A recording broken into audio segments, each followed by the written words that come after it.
Hey y'all, this is Ryan. If you missed Wednesday, which was day 7 in class, here's what we did in Exhibit Engineers. If you start in Classroom and then you go to the Classwork tab up here, you'll find everything in order. The paper that you need is right here. It's called Food Webs. And then I also included some of the slides that you will need.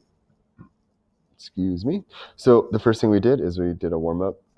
Answer as many of these questions on page 1 as you can. It's okay if you don't know the answer. If you have a hunch, take a guess, and if you have no idea, that's okay too. Then we got into the food chain guided notes right here. What we did is we discussed how a food chain works, and this at the top is a really simple one. What you need to do on your paper here is it shows the flow of energy in a system. So what we want to do is you want to draw an arrow between the sun and this plant, and it's going to be pointing to the right, or it's going to be pointing at the plant. And then you're going to do the same from the plant to the rabbit here. You're going to have an arrow to the right. And this shows us the flow of energy in the system. So here's the slide deck that you'll need for this. We have some guided notes here. Let me pull these up at the same time. Here we go. So we have some guided notes, super simple, fill in the blanks. We talked a lot about this in class, but the first, or like the bottom of all food chains, are producers. Producers are anything, sorry for all the jumping around. Producers are anything that makes its own energy, and it uses sunlight, water, and carbon dioxide to do that. So examples are basically any plant. Don't forget about plants. A lot of plants live in aquatic environments like the ocean or rivers and lakes as well.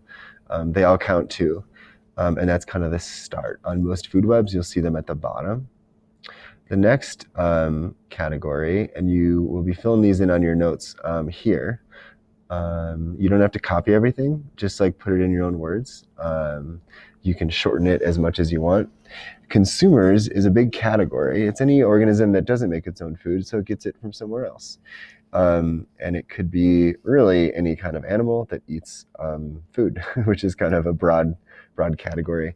On your notes, you'll see under consumers, everything, the 4 below are like indented. The reason I did that is because there are 4 types of consumers. These are the consumers we're going to talk about. So the first one is a carnivore. They eat only meat. There's some examples. There's a lot more. That's just a few to give you a variety. They're often predators. They're fast. The next is omnivores. They eat both. This can be a advantage to a lot of animals if meat's not available. There's other food available, so we're included in omnivores. Not all humans are omnivores, but yeah. Herbivores or herbivores eat only plants, like cows, rabbits, zebras, giraffes. And then the last of the consumers are the scavengers. They feed on organisms that are already dead, like vultures or hyenas and crows to some extent. And lots of insects are scavengers. And then the last one, which is not exactly in the consumer category, it's in its category of its own. Down here is a decomposer. And these break down dead or decaying organisms. Like worms and bacteria and fungi. If you've ever left something in the fridge too long, that's a decomposer that's working on it. If you flip to page 3 on your notes, there's a quick description. We're going to be using these words predator and prey. They're pretty straightforward, but basically a predator eats another organism. Prey is what gets eaten. Pretty straightforward, so you can fill that in. And then we kind of pause to do this all together. So the source of all energy is really the sun. It all starts with the sun putting energy into producers or plants. The sun gives the energy to the producers. The producers give the energy to there's a few ways you could answer this. Producers give their energy to, we could say, consumers or decomposers. Another way to look at it is what actually eats plants, herbivores and omnivores. So those are 2 possible answers. Number 4, herbivores and omnivores give energy to the Typically, it's the carnivores, and the energy transfer is shown by an arrow. If you want to say a little more, it's an arrow showing where the energy is transferred to. So the next thing we did is we're looking at food webs here, and it takes a little practice at first, but after that, it's super easy. So the first step is look at the image below right here. How does it differ than the first food web that we saw where we drew the arrows in? So jot your notes in there, jot your observations. There's quite a few differences. Tips for me for looking at a food web, it usually helps to start at the top or the bottom. Top meaning like the end, or like the final stop, or in my opinion, it's better to start at the bottom at the producer level.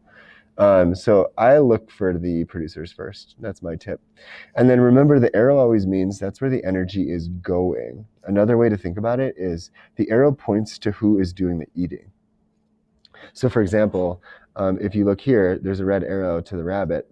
It's pointing to the rabbit because the energy is going from the grass and seeds to the rabbit. Another way to look at it is the arrow is pointing at who's doing the eating.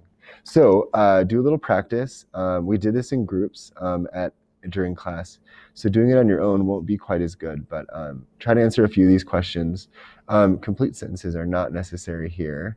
Then when you flip to the next page, I have another food web for you that looks a little different. Same thing, answer these questions. And then the last one is the most complex food web we have. This is a coral reef.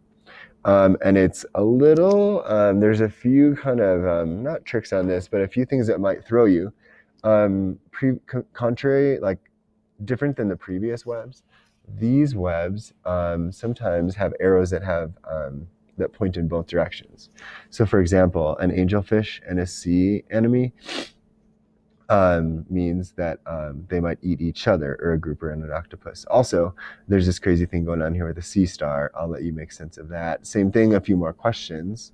And then the last thing we did, which you can't make up in class, is we started examining a new biome, one of these, and we started to build out our own food web.